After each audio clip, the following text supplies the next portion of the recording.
ও মাই god, আর মাত্র একদিন পরেই গড়াচ্ছে বিপিএল এর মাঠ। আর সেই মাঠে বর্তমান সময়ে 1 নম্বরে অবস্থান করছেন শাকিব খানের ঢাকা ক্যাপিটালস টিম। আর সেই টিমের অধিনায়ক কে হলেন? শাকিব খানের দলের ঢাকা ক্যাপিটালসের দায়িত্ব কার হাতে তুলে দিলেন?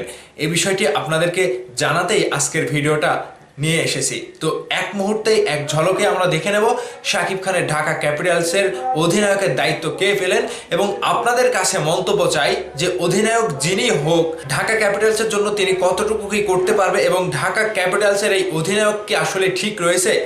টিম যেটা সিদ্ধান্ত নিয়েছে এবং অধিনায়ক যাকে দিয়েছে সেই মতামতের ভিত্তিতে, এবং আপনাদের কাছেও মতামত চাই যে আসলে ঠিক রয়েছে কিনা ঢাকা ক্যাপিটালসের অধিনায়ক হিসেবে। তো চলুন আমরা একটু দেখে আসি। এখানে ঢাকা পোস্ট থেকে একটা নিউজ করা হয়েছে, ঢাকা ক্যাপিটালসের নিউজ ঢাকা পোস্ট করেছে।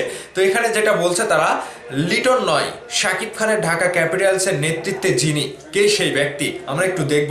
নিচে যেটা বলা হয়েছে, আর একদিন পর পরই শুরু হচ্ছে বিপিএল এর একাদশের আসর। দেশের সবচেয়ে বড় এই ক্রিকেট লিগের এবারের আসরে নতুন মালিকানার দল ঢাকা ক্যাপিটালস। ঢালিউড মেগাস্টার শাকিব খানের মালিকানায় থাকা ফ্র্যাঞ্চাইজিটি নিয়ে আছে বাড়তি কৌতূহল। দলটির মাঠের বাইরের কার্যক্রমটাও চলছে বেশ জোরে সোরে। এবার নিজেদের অধিনায়কের নাম ঘোষণা করলো ঢাকা ক্যাপিটালস। শাকিব খানের দলে দেশি তারকা ক্রিকেটারদের মধ্যে বড় নাম wicket keeper batter Liton Kumar Das. ধারণা করা হচ্ছিল তার নেতৃত্বে খেলবে ঢাকা। তবে জল্পনা কল্পনার অবসান ঘটিয়ে ঢাকার অধিনায়কত্বের দায়িত্ব পেয়েছেন থিসারা পেরেরা পেয়েছেন ঢাকা ক্যাপিটালসের অধিনায়কের দায়িত্ব। কি ঠিক আছে? তো এখানে আরেকটু কি বলছে আমরা একটু দেখে আসি। লঙ্কান এই অলরাউন্ডারের উপর আস্থা রেখেছে ঢাকার ম্যানেজমেন্ট। এই মুহূর্তে মিরপুর শেরে বাংলা মাঠে অনুশীলনও করছে ঢাকা দল। লিটন ছাড়াও দলটিতে রয়েছে বাংলাদেশি একাধিক তারকা ক্রিকেটার। ঢাকা ক্যাপিটালস স্কোয়াড কারা কারা? দেশি খেলোয়াড় হিসেবে যুক্ত হয়েছেন মুস্তাফিজুর রহমান, লিটন কুমার দাস, তানজিদ হাসান তামিম, মুনিম শাহরিয়ার, সাব্বির রহমান, শাহাদত হোসেন দীপু, মুকিদুল ইসলাম মুগ্ধ, নাজমুল ইসলাম অপু, রাহি, রহমতুল্লাহ আলী, মেহেদি হাসান রানা, আসিফ হাসান, হাবিবুর রহমান সোহান।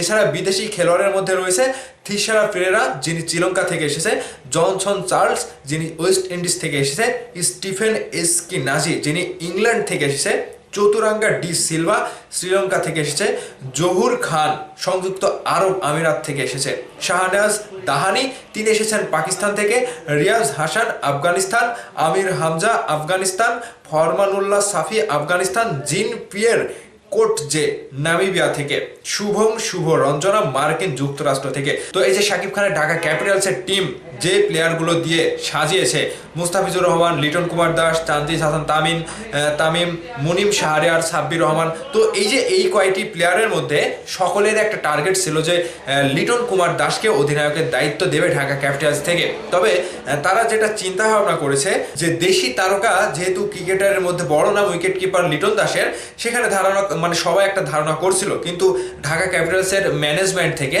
দায়িত্বটা দেওয়া হয়েছে থিসারা পেরেরাকে।